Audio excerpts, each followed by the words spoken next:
Bismillahirrahmanirrahim. Assalamualaikum warahmatullahi wabarakatuh.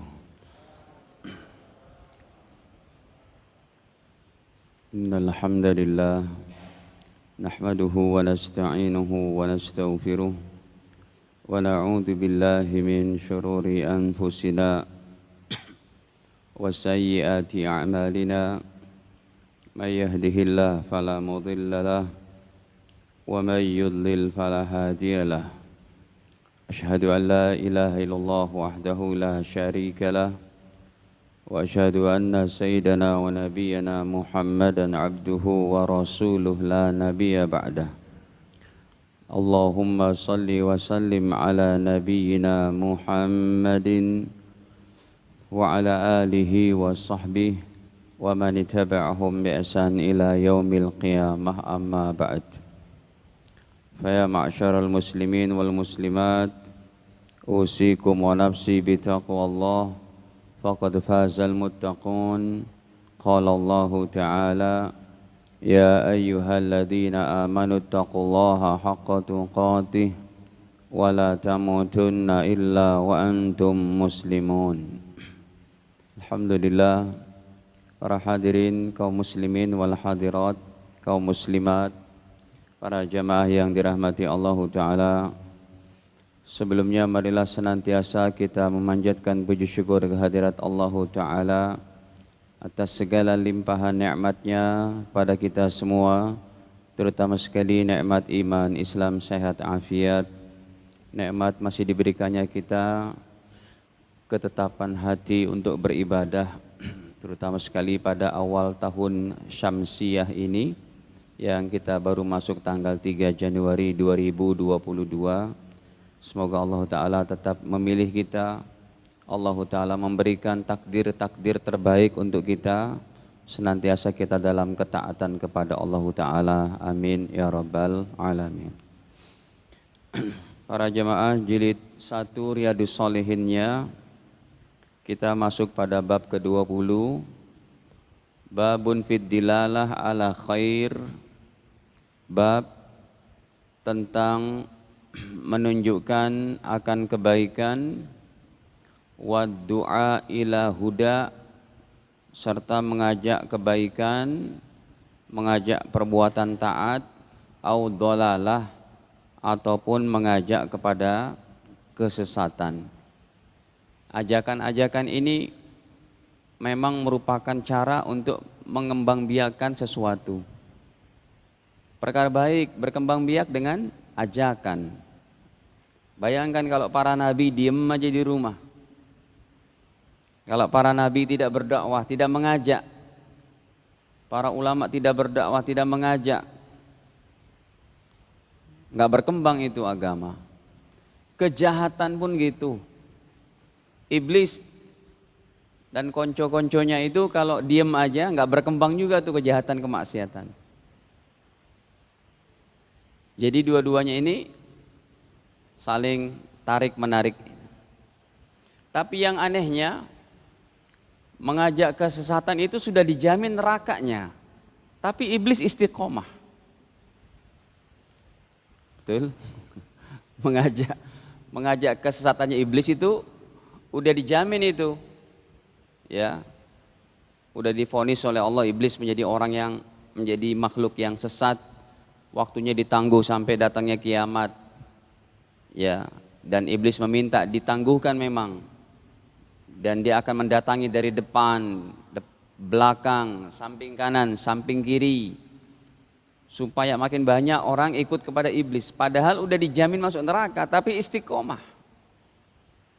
Demikian juga jalan para nabi dan rasul.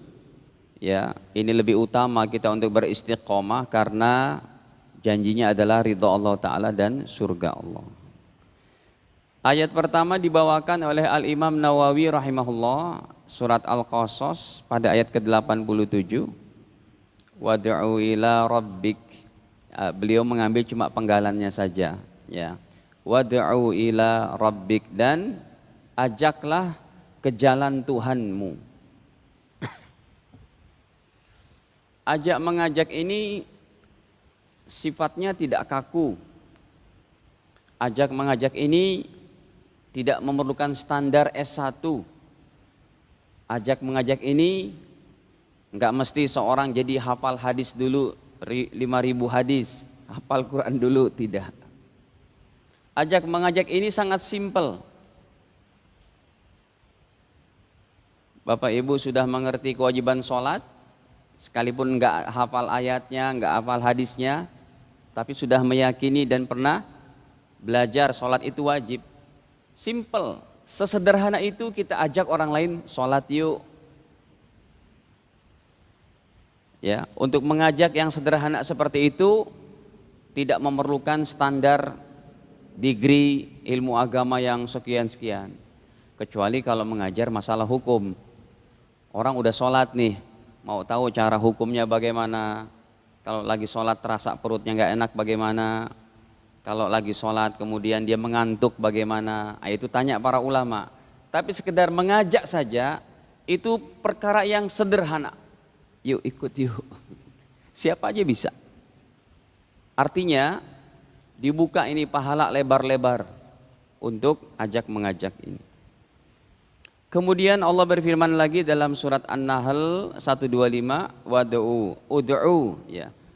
Ud'u ila rabbik, ud'u ila sabili rabbik bil hikmati wal mau'izatil hasanah. Wajadilhum billati hiya ahsan gitu. Dan ajaklah ke jalan Tuhanmu dengan hikmah dan nasihat yang baik.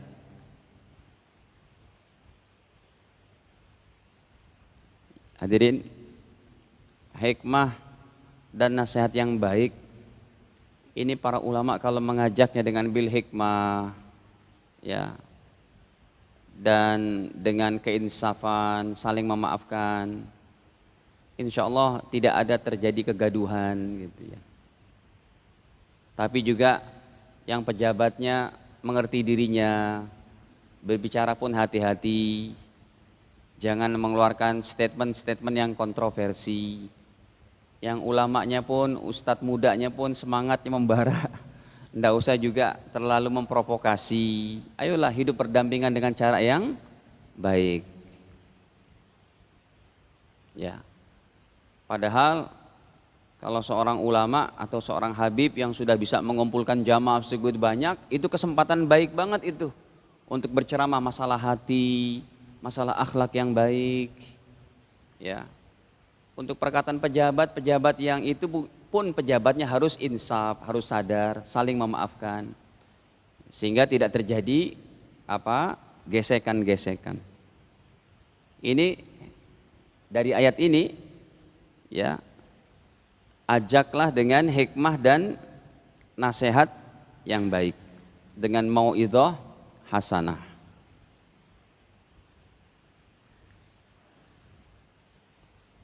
Kalau ini ayatnya sangat terkenal ya, Al-Maidah pada ayat keduanya.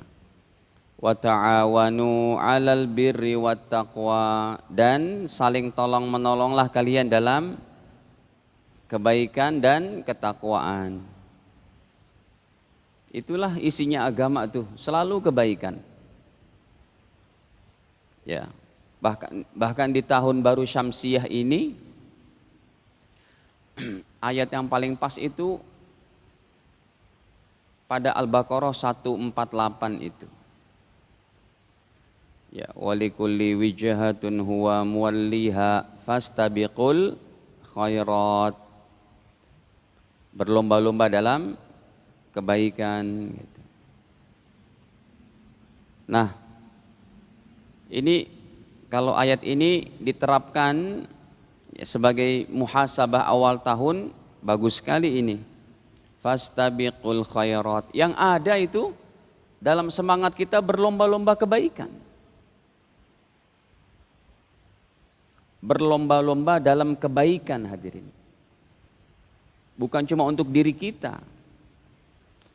Ya, berlomba-lomba dalam kebaikan ini bisa memenuhi diantaranya nanti prakteknya itu yang pertama, di mana saja seorang muslim berada,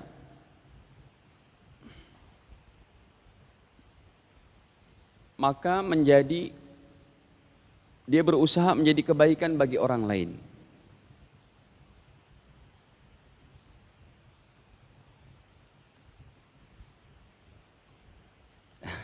Maaf.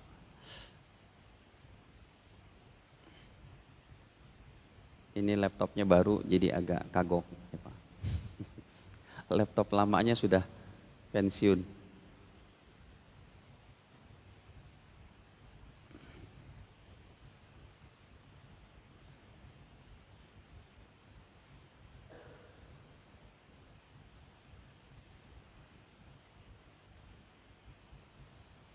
Coba berlomba dalam kebaikan diterapkan kayak begini. Di mana saja kita berada, maka menjadi kebaikan bagi orang lain. Kita tambahkan nih, bagi orang lainnya, muslim atau non muslim itu orangnya.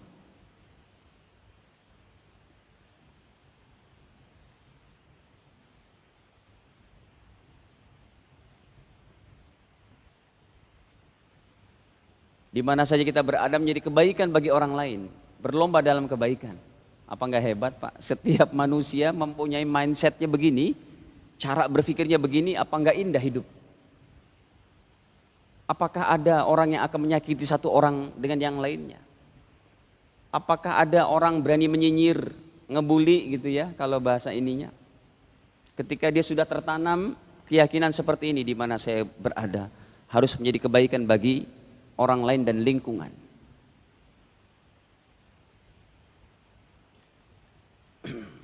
Yang kedua,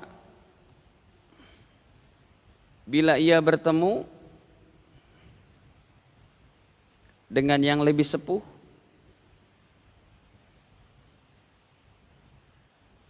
maka ia meyakini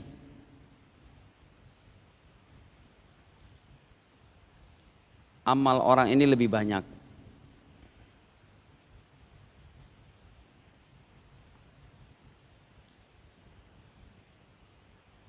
Yang ketiga, bila ia bertemu dengan yang lebih muda,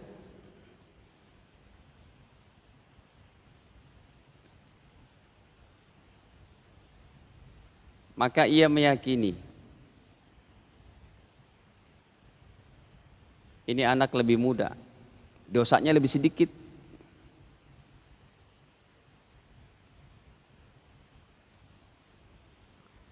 Jadi refleksi dari berlomba dalam kebaikan, yang pertama ini yang tertingginya, di mana saja kita berada menjadi kebaikan. Yang kedua, kan kita berinteraksi dengan manusia, Pak.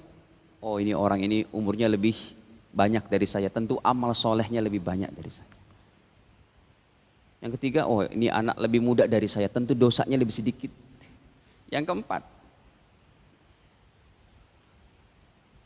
bila dalam diri kita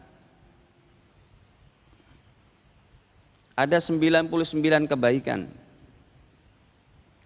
dan 1 keburukan, maka 1 keburukan itu yang kita lihat.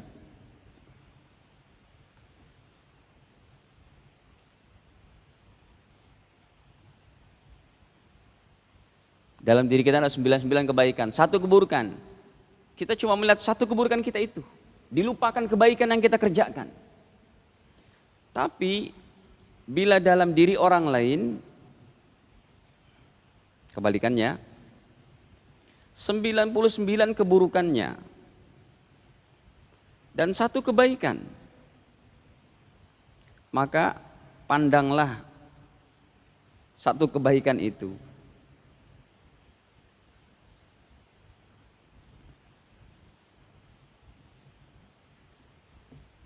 Sehingga kepada diri kita hanya melihat keburukan dan kelemahan kita, dan kepada orang lain cuma melihat kebaikan saja. Ini kalau sudah diterapkan 4 macam kayak begini, Pak, apa hidup nggak nyaman itu, Pak? Jangan dibalik. Nomor 2 terutama dengan nomor 3 dibalik. Ya. Ini jadi repot, jadi suuzon terus, sangka buruk terus.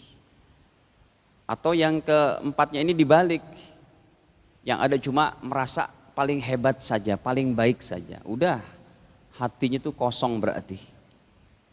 Ya, rohnya Al-Quran dan hadis rohnya Islam.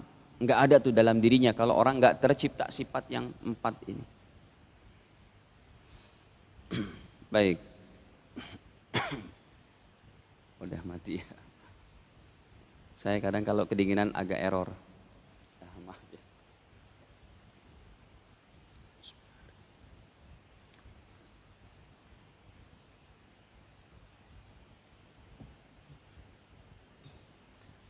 Masjidnya cukup dingin. Hadirin, sudah. Pada ayat 104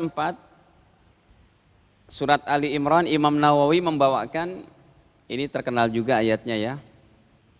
Dulu pernah dibawakan juga tapi beda judul ya, beda judul.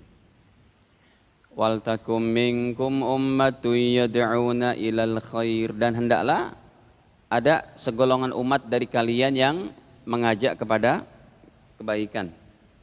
Ya. Maksudnya segolongan ini memang terutamanya bagi para ulama, bagi para ahli hadis, bagi para penghafal Quran, ya, bagi para penyelenggara pemerintahan. Karena penyelenggara pemerintahan ini yang bisa membuat undang-undang, maka hendaknya undang-undangnya itu makin bisa menggiring manusia-manusia ini bertakwa kepada Allah. Kita yang nggak punya kekuatan hukum, tanda tangan nggak laku Pak, nunjuk pun ditekuk ininya, kita nggak bisa berbuat banyak itu kecuali secara individu. Ke masjid yuk, ke masjid. Tapi kalau ada seorang gubernur buat peraturan, setiap laki-laki dewasa yang kalau sudah azan tidak sholat di masjid dikenakan sanksi, itu hebat itu. Ya. Sama seperti dengan peraturan pemerintah, katakan peraturan daerah, setiap wanita yang sudah dewasa keluar rumah harus menutup aurat. Itu pahalanya seabrek-abrek tuh didapati sama orang yang punya kebijakan itu. Kan repot kalau kebijakannya itu Indonesia dihalalkan penjualan miras, itu repot sudah tuh. Tapi kita nggak bisa berbuat apa-apa. Jadi wal takum minkum ummah, hendaknya ada sekelompok umat, segolongan orang yang mengajak kepada kebaikan. Memang pastinya ulama, para kiai, para ahli hadis, para ahli Quran, para penyelenggara pemerintah gitu. Tapi tidak menutup kemungkinan kepada diri kita pribadi, individu, untuk mengajak orang lain secara individu. Baik. Hadirin, hadis pertamanya, qala Rasulullah SAW, Nabi bersabda dalam hadis sahih riwayat Imam Muslim, man dalla ala khairin falahu mislu ajri fa'ilihi. Siapa yang mengajak kepada perbuatan baik, maka ia mendapatkan pahala dari orang yang mengerjakannya. Ya, ini bisa dikatakan multi level amal lah. Ya, sekalipun orang yang terakhir itu tidak merugi, tetap dia yang mengamalkan dapat pahala, kan begitu.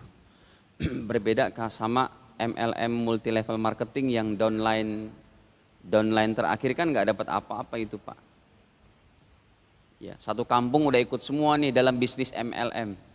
Dia terakhir nih kan nggak dapat apa-apa. Tapi kalau multi level amal versi akhirat, orang yang terakhir downline-nya itu tetap dia dapat pahala kan?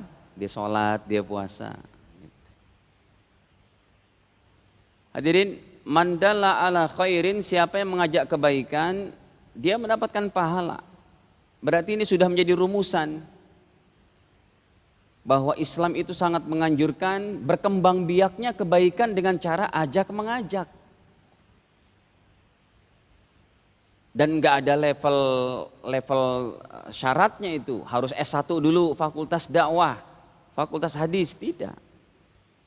Cukup dengan pengajian seperti ini, Anda mengerti dari amal-amal baik, Anda pulang ke rumah ada orang ajak kebaikan, itulah prakteknya seperti itu. Ya, sudah menjadi fitrah agama, kebaikan ini disebarkan dan sudah menjadi sunnatullah, ketentuan Allah, orang yang paling banyak pahalanya yang dia banyak mengajak-ajak orang lain itu. Tapi syaratnya dia pun beramal. Jangan dia ngajak tapi nggak beramal. Ini repot. Ya, bisa terkena perintah Allah ataupun ancaman Allah dalam surat apa tuh? Surat As-Saff ya. Pada ayat ke-2. Ya. Surat ke-60 berapa itu? Ayat kedua ketiganya. Ya ayyuhalladzina amanu, wahai orang-orang beriman, lima taqulun ma la taf'alun, kenapa kalian berkata apa yang tidak kalian kerjakan? Kabura maqtan 'indallah, betapa besar murkanya di sisi Allah. An taqulu, ketika kalian ajak orang lain, ketika kalian berkata-kata ma la taf'alun, tetapi kalian tidak mengerjakan. Ya, ini buruk kalau ini. Tapi kita sudah ke masjid, kita ajak orang. Kita sudah menutup aurat, kita ajak orang. Kita sudah tahajud, kita ajak orang. Itu yang diinginkan dalam kebaikan mengajak-ajak ini. Contohnya itu jangan kayak lilin. Lilin dapat menerangi sekelilingnya, tapi dirinya terbakar gitu. Habis lama-lama itu. Tapi jadilah seperti apa? Seperti air hujan. Jangan seperti, apalagi kan tingkatan air banyak nih Pak. Jadilah seperti air hujan. Mau orang kaya, mau orang miskin, terkena akan kebaikan itu. Ada yang lebih bawah lagi, air sungai. Air sungai bermanfaat bagi orang yang berada di sampiran sungai itu. Ya. Ada lagi yang lebih ini lagi, air sumur. Lebih sensitif lagi tuh, yang bisa menikmati air sumur paling orang yang gali sumur itu. Ada lagi tuh yang lebih spesial, air pump. Kalau nggak bayar nggak dapat air. Jadi kebaikan-kebaikan ini harus diciptakan seperti air hujan. Jangan jadi, ini bukan nyinggung PDAM ya Pak, tapi contohnya saja, kalau satu rumah pelanggan PDAM nggak bayar sebulan kan ada warning itu. Ya. Baik. Rawahu Muslim, hadis ini riwayat Imam Muslim rahimahullah. Kemudian rupanya berkembang biaknya kebaikan itu, meratanya dan menjadi umumnya kebaikan itu dibarengi juga dengan berkembang biaknya kejahatan, dan ada resikonya juga. Dan itu sudah tampak dalam kehidupan kita hari ini. Ya.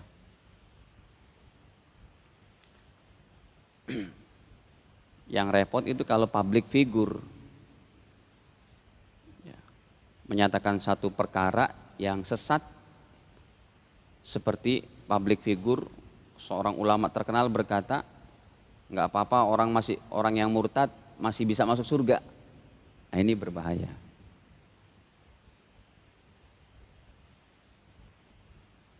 Pemikiran orang-orang yang awam sudah berubah itu. Kalau gitu nggak apa-apa dong kita beragama lain. Ini nggak bisa. Ya, resikonya sangat berat. Orang yang kayak begitu dosanya ngalir terus itu selama kesesatannya diamalkan oleh manusia yang mengikutinya. Nabi bersabda, man da'a ila huda, siapa yang mengajak kepada kebaikan, kana lahu minal ajri, maka ia mendapatkan pahala mislu ujuri man tabi'ahu, seperti pahala-pahala orang yang mengikutinya. Contohnya amalan jamaah tabligh Syekh Maulana Ilyas rahimahullah. Ya, sudah berapa ribu manusia menjadi penghafal Quran, menjadi ulama. Dengan usaha beliau mengembangbiakkan kebaikan-kebaikan ini. Seluruh dunia itu Pak. Orang yang beramal, yang rajin ibadah, rajin sholat tahajud, rajin sholat 5 waktu, akhlaknya menjadi baik, akhlaknya menjadi indah, sering menolong orang lain. Sekian banyak orang yang ikut jamaah tabligh, pahalanya kepada Maulana Ilyas rahimahullah. La yangkus dalik min ujurihim syai'a, tidak akan mengurangi pahala mereka sedikit pun. Ya, gini, Syekh Ilyas ini membuat satu pergerakan jamaah tabligh. 1000 manusia ini sudah pada hafal Quran, bisa dibuktikan itu. Ya, jadi ulama, jadi penghafal Quran. Syekh Ilyas mendapat 1000 pahala ulama dan penghafal Quran. Masing-masing 1000 orang itu pahalanya satu penghafal Quran mereka dapat sendiri dan tidak dikurangi. Itu berarti matematika dasar pembagian daripada pahala. Sampai di mana itu? Sampai di surga. Enggak ada pengurangan sedikit pun, bukan cuma hadis. Contohnya gini, Bapak Ibu kita kan sering dengar kalau ada anak soleh bisa nolong bapak ibunya di akhirat. Jangan salah, versi orang tua bisa menolong anak cucunya di akhirat, versinya dalilnya Al-Quran, lebih kuat daripada anak yang soleh. Anak yang soleh dalilnya hadis. Tapi kalau orang tua yang soleh bisa menolong tanpa mengurangi pahala orang tua itu sendiri, itu dalilnya Al-Quran dan tidak dikurangi sedikit pun. Tapi kan posisi seorang Bapak Ibu, posisi seorang bisa jadi anak soleh dalam satu waktu dan bisa menjadi orang tua yang soleh. Kayak kita nih yang sudah berkeluarga, kita bisa menjadi anak soleh bagi Bapak Ibu kita dan kita bisa menjadi orang tua yang soleh bagi anak cucu kita. Ini coba dalilnya ini. Maksudnya yang saya tekankan di sini tidak terkurangkan sedikit pun. Sumpamanya nanti orang tuanya ini derajat di surganya 100. Kebetulan anak-anaknya ini ketaatannya kalah sama bapaknya. Ya, anaknya enggak ke masjid, sholatnya di rumah, bapaknya ke masjid. Nanti derajatnya itu di surga, bapaknya dapat 100, anaknya dapat 50. Ketika bapaknya ini minta kepada Allah, ya Allah, itu anak saya tolong ya Allah. Bisa enggak dia surganya sama aku? Allah katakan boleh.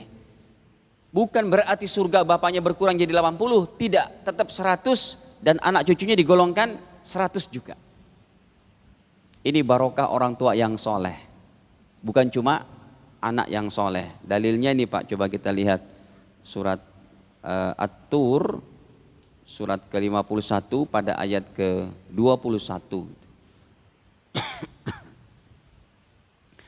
Ya, walladzina amanu wattaba'athum dzurriyyatuhum biimanin alhaqna bihim dzurriyyatahum wama alatnahum min amalihim min syai'.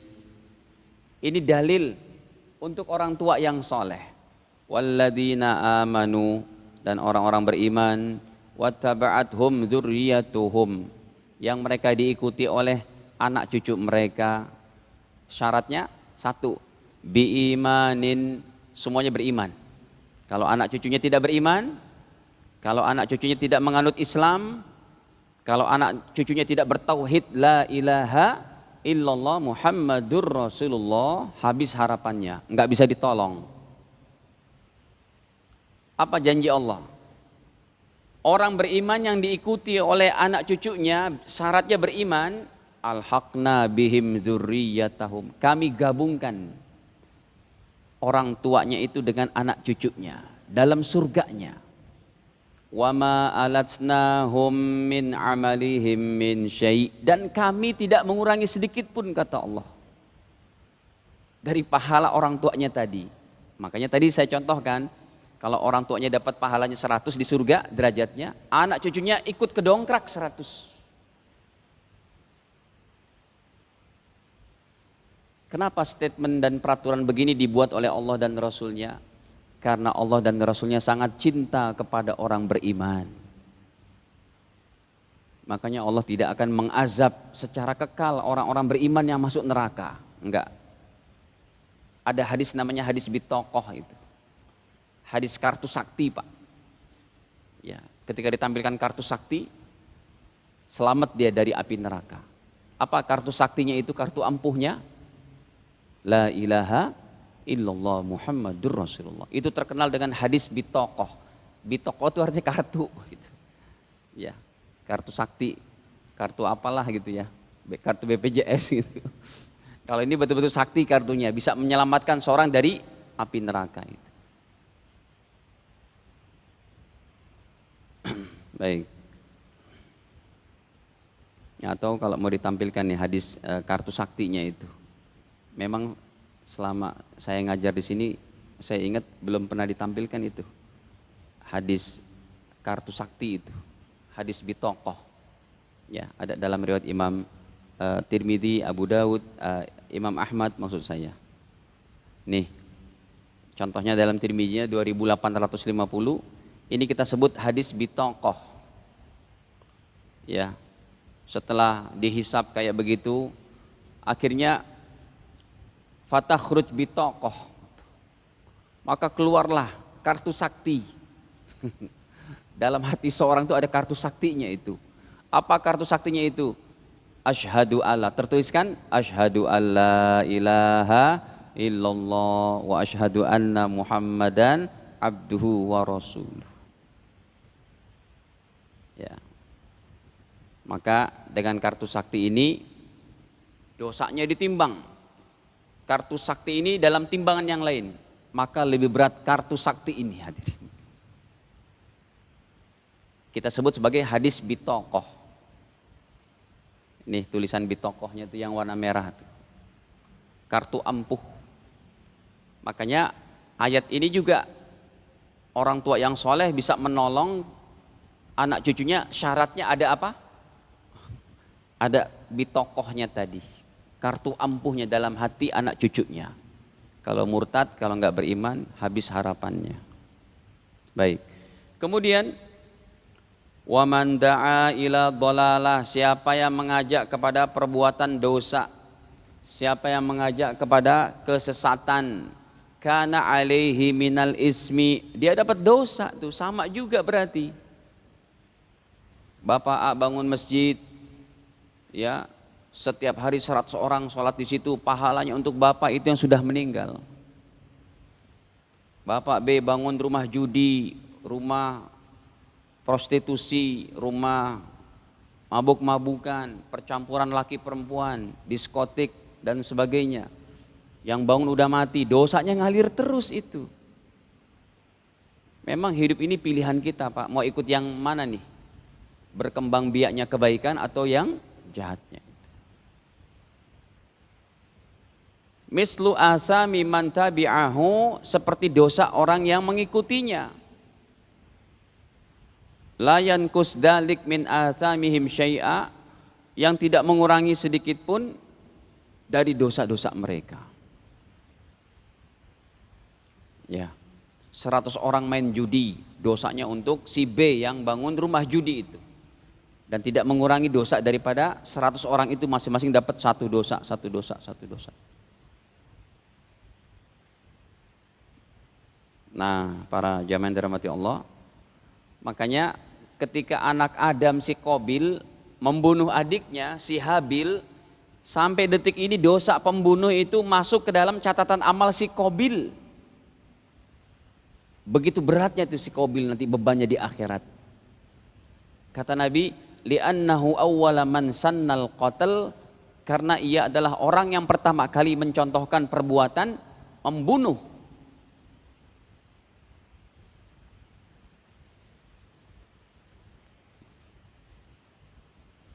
Baik, hadirin.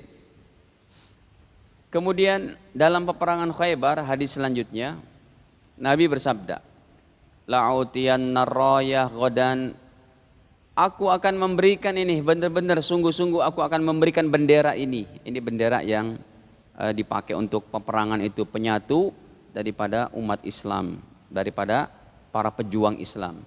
Rajulan, kata Nabi, aku akan memberikan bendera ini kepada seorang laki-laki, yaftahullah ala yadaih, yang Allah akan menganugerahkan kemenangan dengan kepemimpinannya ini.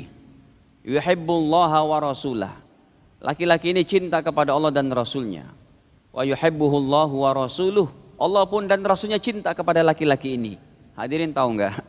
Para sahabat akhirnya malam harinya itu yadukuna lailatahum, mereka berbicara di antara mereka, kira-kira siapa? Ayyuhum yu'taha, siapa nih kita kira-kira di antara kita dalam peperangan Khaybar tahun ke-6 Hijriah ini, kira-kira siapa yang diberikan bendera ini?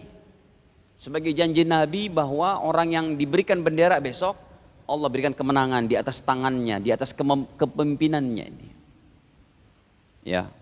Akhirnya hadirin, falamma asbahan nas, besok paginya mereka sudah bersama dengan Rasul, kulluhum yarju ayyu'taha, semuanya berharap, setiap mereka, saya kek yang diberikan bendera ini sama Nabi, saya kek begitu.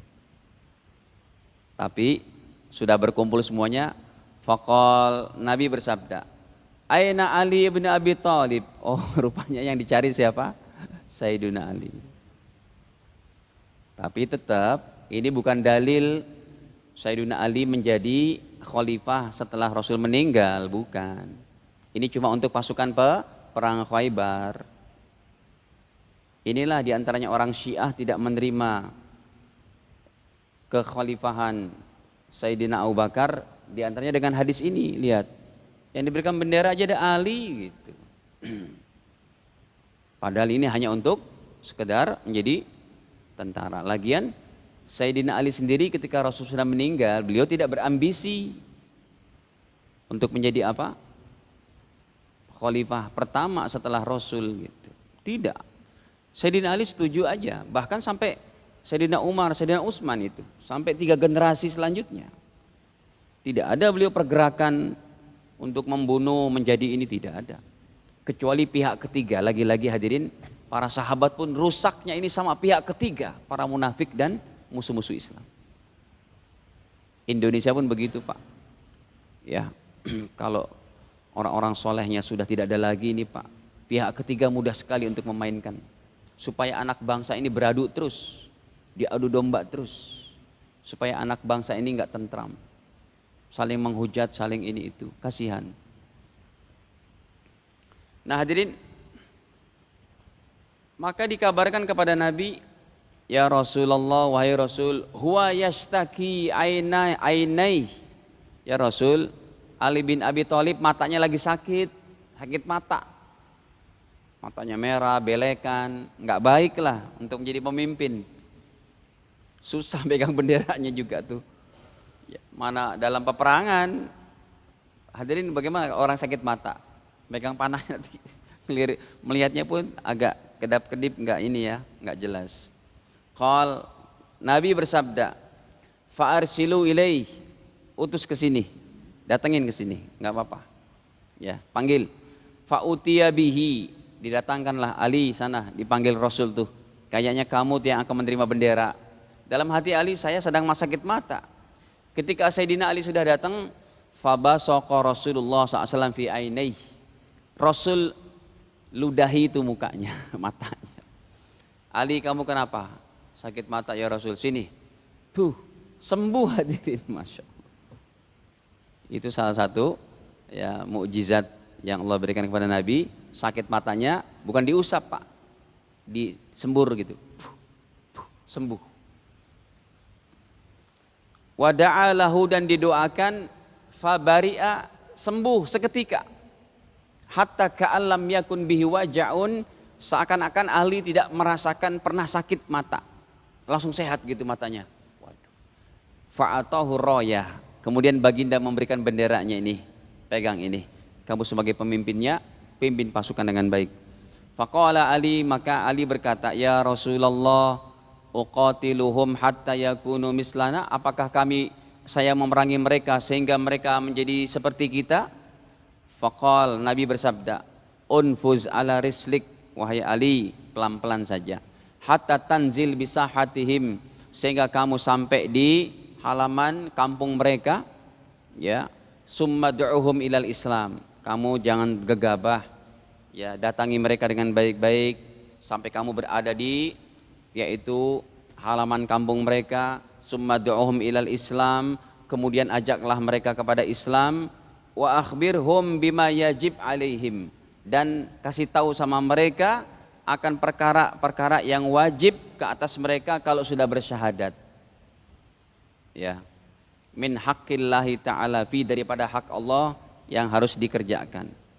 Nah, terus kata Nabi, fa wallahi, demi Allah, la ayyahdiyallahu bika rajulan wahida, seumpamanya kamu, ya, menjadi sebab bagi orang lain, satu orang bertobat kepada Allah, seumpamanya kamu menjadi sebab orang lain menjadi muslim, khairul laka min humurin na'am, itu lebih baik bagimu daripada mendapatkan seekor onta merah yang sangat bagus.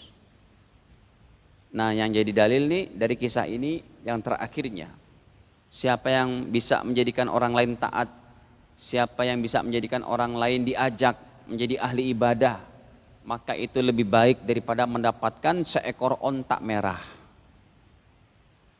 Onta merah ini onta kebanggaan orang Arab terdahulu, ya. Tentu harganya mahal. Artinya kita mengajak orang lain dan dia menjadi orang yang taat, itu lebih mulia, lebih mahal daripada seekor kendaraan yang terbaik di kalangan orang Arab, onta merah tadi. Kalau kita kan memang enggak ini ya Pak, jarang lihat onta di sini. Kalau di sana memang diternak, ya, di apa, kembang biakan, dan onta-onta yang bagus itu ada, yang merah-merah. Baik. Sampai jam berapa?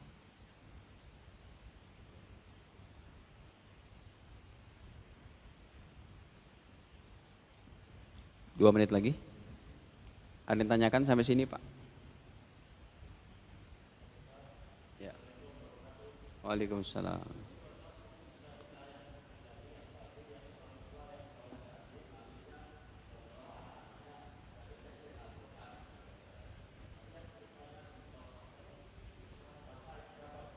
Yang bitokoh itu hadis, bukan ayat Quran. Riwayat Imam Tirmidzi pada 2850. Ini hadis bitokoh artinya hadis kartu ampuh. Kartu ampuhnya apa? Syahadat la ilaha illallah. Jadi orang ini dosanya banyak banget, tapi dia punya apa? Kartu ampuh. Setelah ditimbang ternyata kartu ampuhnya ini syahadat la ilaha illallah Muhammadur Rasulullah lebih berat daripada dosa-dosanya. Begitu. Ini hadis, bukan ayat Quran. Kalau yang ayat Quran tadi orang tua yang bisa memberikan pertolongan kepada anak cucunya, derajat surganya disamakan sama ketaatan kesolehan bapak ibunya. Itu surat At-Tur, surat ke-51 ayat ke-21. Baiknya dari Allah Ta'ala, kekurangan mohon dimaafkan, dan Allah Ta'ala mudahkan kita untuk mengamalkan serta menyampaikan. Alafu minkum, subhanakallahumma bihamdik, syahadu ala ilan ta'asuruka atubu ilaik. Wassalamualaikum warahmatullahi wabarakatuh.